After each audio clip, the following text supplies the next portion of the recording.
Let's Mike, News at 5।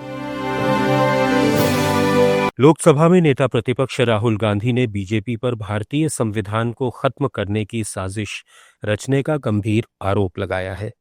Germany दौरे के दौरान बर्लिन के हर्टी स्कूल में छात्रों से बातचीत में राहुल गांधी ने कहा कि बीजेपी राज्यों, भाषाओं और धर्मों की समानता की मूल भावना को कमजोर कर रही है।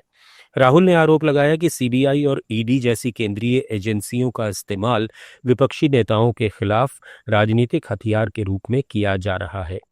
उन्होंने चुनावों की निष्पक्षता पर सवाल उठाते हुए कहा कि हरियाणा और महाराष्ट्र के चुनाव पारदर्शी नहीं थे। राहुल गांधी ने यह भी कहा कि देश में बड़े पैमाने पर रोजगार के लिए मैन्युफैक्चरिंग जरूरी है, लेकिन सरकार चुनिंदा बड़े उद्योगपतियों को बढ़ावा देकर छोटे उद्योगों को नुकसान पहुंचा रही है।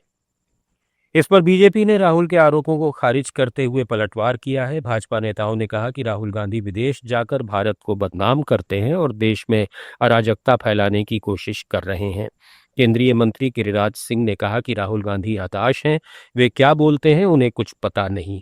कार्यकारी अध्यक्ष आ रहे हैं आज। ये बिहार के लिए गौरव की बात है कि बिहार को एक राष्ट्रीय कार्यकारी अध्यक्ष मिले हैं और नितिन नवीन जी जैसा जो सौम्य स्वभाव के संगठन के कुशल संगठन करता है, ये बिहार के लिए बड़ा सौभाग्य की बात है। अच्छा, राहुल गांधी फिर से बर्लिन में जाकर के कहते हैं कि भाजपा संगठनों पे कब्जा कर रही है, इंस्टीट्यूशंस पे जो है। कुछ लोग मोदी को मानते हैं, लेकिन उनकी आइडियोलॉजी जो है वो फेल करने वाली है, क्या कहिएगा?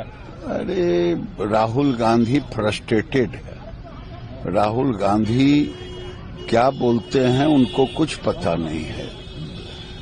मोदी जी को गाली देते देते देश को गाली दे रहे हैं, इंस्टीट्यूशन को गाली दे रहे हैं।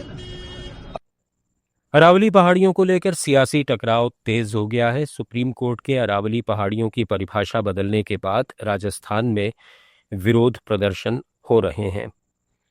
पूर्व मुख्यमंत्री अशोक गहलोत ने केंद्र सरकार और पर्यावरण मंत्रालय पर आरोप लगाते हुए कहा कि अरावली के 0.19% हिस्से पर माइनिंग की बात भ्रामक है और असल में भाजपा सरकार माइनिंग माफिया को फायदा पहुंचाना चाहती है।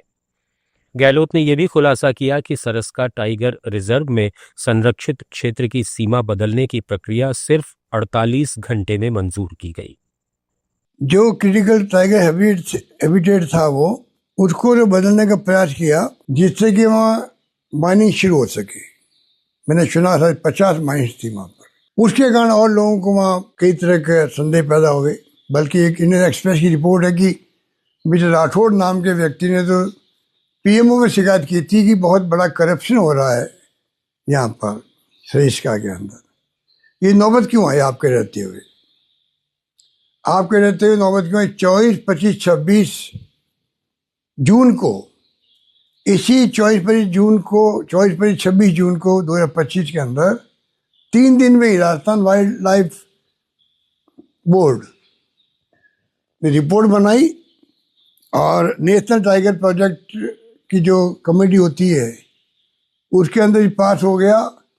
और उसके बाद में नेशनल वाइल्ड लाइफ बोर्ड जो है उसने भी ठप्पा लगा दिया, सुप्रीम कोर्ट में पेश कर दिया। आप सोचिएगा, सुप्रीम कोर्ट ने जिस प्रकार कमेंट किया आपके ऊपर, आपके ऊपर मतलब आपकी मंत्रालय के ऊपर 6 अगस्त को जो कमेंट किए हैं वो एक प्रकार से आपको सोचना समझना पड़ेगा कि नौबत क्यों आई कि सुप्रीम कोर्ट ने आपको फटकार लगाई है बुरी तरह। दूसरी तरफ केंद्रीय मंत्री भूपेंद्र यादव के बयान पर कांग्रेस नेता पवन खेड़ा ने जोरदार हमला बोला।